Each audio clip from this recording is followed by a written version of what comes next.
അല്ല, അത് മുഖ്യമന്ത്രി ഇങ്ങനെ പൊതുവെ പറയുന്നതാണ്. ഞങ്ങൾ തെളിവുകൾ സഹിതമാണ് പറയുന്നത്. ഇനി ഒരു കാര്യം കൂടി ഞാൻ പറഞ്ഞുതരാം. പത്തനംതിട്ട ജില്ലയിലാണല്ലോ മുഖ്യമന്ത്രി പ്രസംഗം നടത്തിയത്. പത്തനംതിട്ട ജില്ലയിൽ കോന്നി കെ സുരേന്ദ്രൻ കഴിഞ്ഞ പ്രാവശ്യം മത്സരിച്ചാണ്. 32,000-ലധികം വോട്ട് കെ സുരേന്ദ്രൻ പിടിച്ച സീറ്റിൽ ഇപ്രാവശ്യം അത് BDJS കൊടുത്തു. ശരിയാണോ? റാന്നി ശബരിമല ഇരിക്കുന്ന സീറ്റാണ്. അവിടെ കൊടുത്തിരിക്കുന്നത് 2020 എവിടെയുള്ളത്? പത്തനംതിട്ടയിൽ 2020 നിങ്ങൾക്ക് എല്ലാവർക്കും അറിയാവുന്നതുപോലെ എറണാകുളം ജില്ലയിലെ കിഴക്ക് ഭാഗത്ത് മാത്രം ഉണ്ടായിരുന്ന ഒരു പാർട്ടിക്ക് പത്തനംതിട്ടയിലെ റാന്നി കൊടുത്തിരിക്കുകയാണ്. എന്നിട്ട് റാന്നിയിലെ 2020 സ്ഥാനാർത്ഥി പറയാണ് ശബരിമല വിഷയമൊന്നും ഞങ്ങൾ ഉന്നയിക്കുന്നില്ല, അതിൽ സർക്കാരിന്റെ ഭാഗത്ത് തെറ്റൊന്നുമില്ലെന്ന്. സർക്കാരിന്റെ ഭാഗത്ത് തെറ്റൊന്നുമില്ലെന്ന് ആരാ പറയുന്നത്? NDA സ്ഥാനാർത്ഥി. BJP ആ സീറ്റ് 2020 കൊടുത്തിരിക്കുകയാണ്, റാന്നി സീറ്റ്. അപ്പൊ പറയിപ്പിക്കല്ലേ ഞങ്ങളെ കൊണ്ട്. പിന്നെ ഒരുപാട് സ്ഥലത്ത് കാസർഗോഡ്, മഞ്ചേശ്വരത്ത്, പാലക്കാട്, മനസ്സിലായില്ലേ, പല സ്ഥലങ്ങളിലും പരസ്പരം അങ്ങോട്ടും ഇങ്ങോട്ടും ജയിപ്പിക്കാനുള്ള ഏർപ്പാടുകളാണ് ഇവർ ചെയ്തുകൊണ്ടിരിക്കുന്നത്. മുഖ്യമന്ത്രി സ്ഥിരം പറയുന്ന വാക്കാണ് പറഞ്ഞത്. മുഖ്യമന്ത്രിയല്ലേ ചെയ്തത്? കരുവന്നൂരിലെ കൊള്ള, CPM-ന്റെ കൊള്ള, ബാങ്കിലെ കൊള്ള എത്രയാണ്? 300 കോടി രൂപ ED വന്ന് കഴുത്തിന് പിടിച്ചു. അപ്പം നിങ്ങളെല്ലാവരും വാർത്തയിട്ട് എന്താണ് ED പിടിമുറുക്കുന്നു പാർലമെന്റ് ഇലക്ഷന് മുമ്പ്. അപ്പം ഞാൻ നിങ്ങളോട് അന്നൊരു വാക്ക് പറഞ്ഞു, ED പിടിമുറുക്കുന്നത് തൃശ്ശൂർ സീറ്റിന് വേണ്ടിയിട്ടാണെന്ന് പറഞ്ഞു. നിങ്ങളുടെയൊക്കെ ലൈബ്രറിയിൽ കാണുന്നത് തൃശ്ശൂർ സീറ്റിന് വേണ്ടിയിട്ടാണ് ED പിടിമുറുക്കുന്നത്. CPM നേതാക്കന്മാരുടെ കഴുത്തിലാണ് ED പിടിമുറുക്കിയത്. അപ്പോൾ തൃശ്ശൂർ സീറ്റ് നിങ്ങൾക്കറിയാലോ, പൂരം തല്ലി തകർത്ത് പൂരം അലമ്പാക്കി BJPക്ക് ജയിക്കാനുള്ള സാഹചര്യം ഉണ്ടാക്കി കൊടുത്ത്. അത് കഴിഞ്ഞിട്ട് ED എവിടെയെങ്കിലും പിടിമുറുക്കിയ ആ പിടി എവിടെ പോയി? നിങ്ങൾ എഴുതിയ വാക്കുകളാണ്, നിങ്ങളെല്ലാവരും റിപ്പോർട്ട് ചെയ്താണ് ED പിടിമുറുക്കുന്നു. തൃശ്ശൂർ സീറ്റ് BJP ജയിപ്പിച്ചതിന് ശേഷം എവിടെയെങ്കിലും ED പിടിമുറുക്കിയില്ല. അവിടെ ഒരു ഡീലായിരുന്നു. ആ ഡീല് ഞങ്ങൾ തെളിവ് സഹിതം പറഞ്ഞാൽ ആദ്യം നിഷേധിച്ചല്ലോ. ആദ്യം MR അജിത് കുമാർ എന്ന് പറയുന്ന അഡീഷണൽ DGP മുഖ്യമന്ത്രിക്ക് വേണ്ടി RSS നേതാവുമായി ആശയവിനിമയം നടത്തിയെന്ന് പറഞ്ഞു. ആദ്യം RSS നിഷേധിച്ചു, പിന്നെ ഇവരെല്ലാവരും നിഷേധിച്ചു. പിന്നീട് പറഞ്ഞു കണ്ടാൽ എന്താ കുഴപ്പമൊന്നായി പിന്നീട് ചോദിച്ചത്. അപ്പോൾ ഈ ഡീലൊക്കെ നടന്നാണ്. നേരത്തെ മുഖ്യമന്ത്രിയല്ലേ 1-ാം നമ്പർ കാർ ഉപേക്ഷിച്ച് മസ്കറ്റ് ഹോട്ടലിൽ വന്ന് RSS നേതാക്കന്മാരുമായി ചർച്ച നടത്തിയത് നിങ്ങൾക്കറിയാലോ. ശ്രീ എമ്മിന്റെ സാന്നിധ്യത്തിൽ ഇല്ലേ മസ്കറ്റ് ഹോട്ടലിൽ RSS നേതാക്കളുമായി ചർച്ച നടത്തിയതാരാ? പിണറായി വിജയൻ ഞങ്ങളെ പഠിപ്പിക്കണ്ട, അദ്ദേഹത്തിന്റെ പഴയ മുൻകാല ചരിത്രമൊന്നും പഠിപ്പിക്കണ്ട. അതേ കോലീബി എന്ന് പറയാ, അതിനേക്കാളും മുമ്പുള്ളൊരു ചരിത്രം ഉണ്ടല്ലോ. RSSന്റെ കൂടി പിന്തുണയോടുകൂടിയല്ലേ ജയിച്ചു വന്നത്. 77 അസംബ്ലിയിൽ ജയിച്ചു വന്നത് RSSനോട് പിന്തുണയോടുകൂടിയല്ലേ. അപ്പം ഞങ്ങളെ ചരിത്രമൊന്നും മുഖ്യമന്ത്രി ഓർമ്മിപ്പിക്കണ്ട. മുഖ്യമന്ത്രിയുടെ ചരിത്രം ഇതാണ്, മനസ്സിലായില്ലേ? ഈ ഡീല് ഞങ്ങൾ പൊളിക്കും, ഒരു സംശയക്കാര്യത്തിൽ വേണ്ട. ഈ ഡീല് ഞങ്ങൾ പൊളിക്കും. കാരണം കേരളം ഈ തെരഞ്ഞെടുപ്പിൽ 2 കാര്യമാണ് തെളിയിക്കാൻ പോകുന്നത്. ഒന്ന്, ഈ 10 വർഷത്തെ ദുർഭരണത്തിന് അന്ത്യം കുറിക്കും. 2, കേരളം മതേതര കേരളമാണ് എന്ന് ഈ കേരളത്തിലെ ജനങ്ങൾ ഉറക്കെ ഈ രാജ്യത്തോട് വിളിച്ചു പറയും. ഇത് രണ്ടുമാണ് ഈ തെരഞ്ഞെടുപ്പിൽ നടക്കാൻ പോണത്. അതുകൊണ്ട് നിങ്ങളുടെ ഒരു ഡീലും നടക്കൂല. അല്ലല്ല, ഇപ്പൊ നിങ്ങളോട് ഞാൻ കുറെ സീറ്റ് പറഞ്ഞില്ലേ? ഞാൻ ഇന്നലെ പറഞ്ഞില്ലല്ലോ. ഇന്നലെ പാലക്കാട് മാത്രമല്ലേ പറഞ്ഞുള്ളൂ. ഇപ്പൊ കാസർഗോഡ് പറഞ്ഞു ഇല്ലേ, മഞ്ചേശ്വരം പറഞ്ഞു, റാന്നി പറഞ്ഞു, കോന്നി പറഞ്ഞു. എത്തിയില്ലേ ഇപ്പൊ അത്രയും? ബാക്കി പറയാം. ഇനിയും കുറെ അല്ല, ഇവര് തമ്മിൽ രഹസ്യമായി നടത്തിയിരിക്കുന്ന ഡീലുകളെ കുറിച്ച് ഇനിയും പറഞ്ഞുതരാം. ബാക്കി കാര്യങ്ങൾ കൂടി. എവിടെ?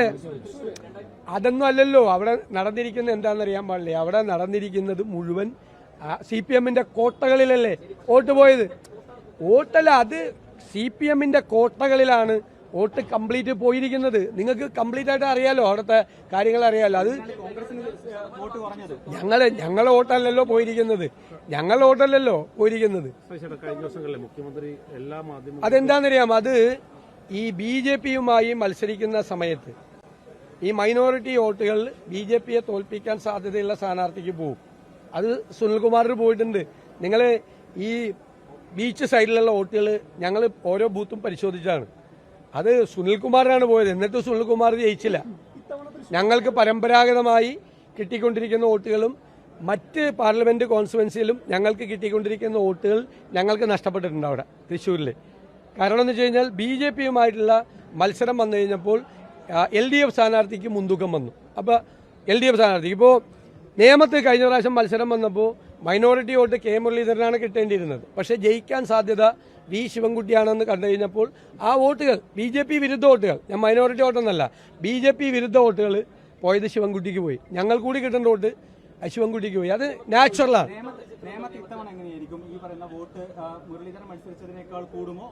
അല്ല, ഞങ്ങളും BJPയുമായി ഡയറക്റ്റ് മത്സരം വരും ഇപ്രാവശ്യം. അതേപോലെ തന്നെ മുഖ്യമന്ത്രി കഴിഞ്ഞ ദിവസങ്ങളിലൊക്കെ ഇന്റർവ്യൂ ഒക്കെ ശ്രദ്ധിച്ചിരുന്നു, മാധ്യമങ്ങൾക്കെല്ലാം ഇന്റർവ്യൂ കൊടുക്കുന്നുണ്ടായിരുന്നു, അങ്ങനെ ശ്രദ്ധയിൽപ്പെട്ടിരുന്നു. അതൊക്കെ കണ്ടിരുന്നല്ലോ, ഇന്റർവ്യൂ ഒക്കെ കണ്ടിരുന്നു. എല്ലാത്തിനും മറുപടിയും പറഞ്ഞിട്ടുണ്ട്. മുഖ്യമന്ത്രി പറഞ്ഞ എല്ലാ കാര്യങ്ങൾക്കും നമ്മൾ കൃത്യമായും മറുപടി പറഞ്ഞിട്ടുണ്ട്. മുഖ്യമന്ത്രി ഇന്റർവ്യൂ അല്ലേ കൊടുക്കുന്നത്, നിങ്ങൾ ഇതുപോലെ കാണുന്നില്ലല്ലോ. നിങ്ങൾ ചോദിക്കുന്ന എല്ലാ ചോദ്യത്തിനും ഞാനല്ലേ രാവിലെ ഉത്തരം പറയണം എല്ലാ ദിവസവും. മുഖ്യമന്ത്രി ഓൾ ഇന്ത്യ റേഡിയോ അല്ലേ? അല്ല, മുഖ്യമന്ത്രി ഓൾ ഇന്ത്യ റേഡിയോ ആണ്. അങ്ങോട്ട് മാത്രമേ പറയുള്ളൂ, അങ്ങോട്ട് ചോദിക്കാൻ പറ്റില്ല. റേഡിയോ കേൾക്കുമ്പോൾ അങ്ങോട്ട് ചോദിക്കാൻ പറ്റില്ലല്ലോ. ഓൾ ഇന്ത്യ റേഡിയോ അല്ലേ? നമ്മൾ അങ്ങനെയല്ലല്ലോ. എല്ലാ ദിവസവും വന്ന് നിങ്ങൾ ചോദിക്കുന്ന എല്ലാ ചോദ്യത്തിനും കുത്തിത്തിരിപ്പ് ചോദ്യത്തിനൊക്കെ ഞാൻ മറുപടി പറയില്ലേ?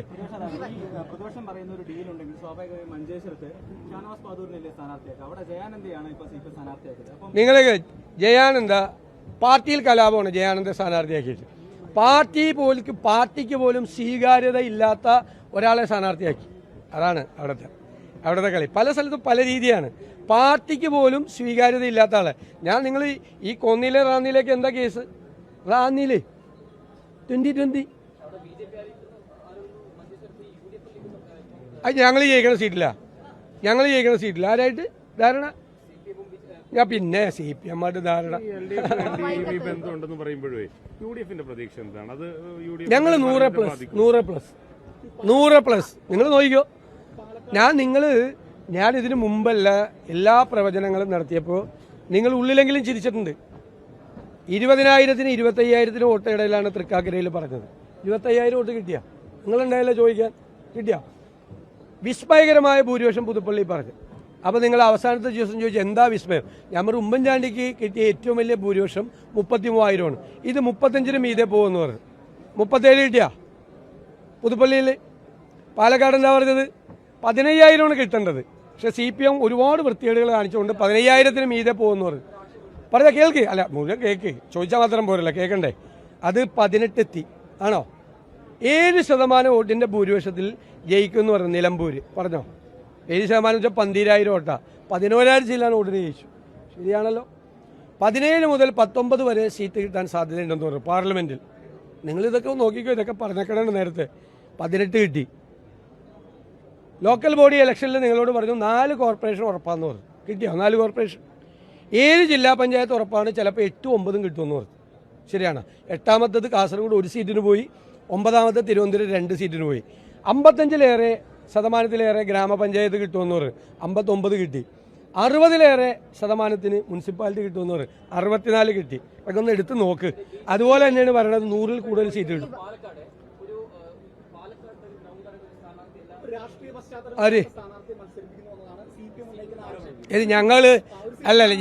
ഞാൻ ചോദിക്കട്ടെ, ആ മുകേഷിനെ കൊല്ലത്ത് മത്സരിപ്പിച്ചപ്പോൾ എന്തൊരു രാഷ്ട്രീയ പശ്ചാത്തലമായിരുന്നു? അല്ലല്ല, കേൾക്ക്. ഇതൊക്കെ ഇങ്ങോട്ട് ചോദിക്കുമ്പോൾ അങ്ങോട്ടും കൂടി കിട്ടുമെന്ന് ആലോചിക്കണം. മുകേഷിനെ അവിടെ മത്സരിപ്പിച്ചപ്പോൾ എന്തൊരു രാഷ്ട്രീയ പശ്ചാത്തലമായിരുന്നു? മുകേഷ് അവിടുത്തെ മറ്റേ ലോക്കൽ കമ്മിറ്റി സെക്രട്ടറി ആയിരുന്നല്ല. ചുമ്മാ ഇരിക്കാൻ പറ.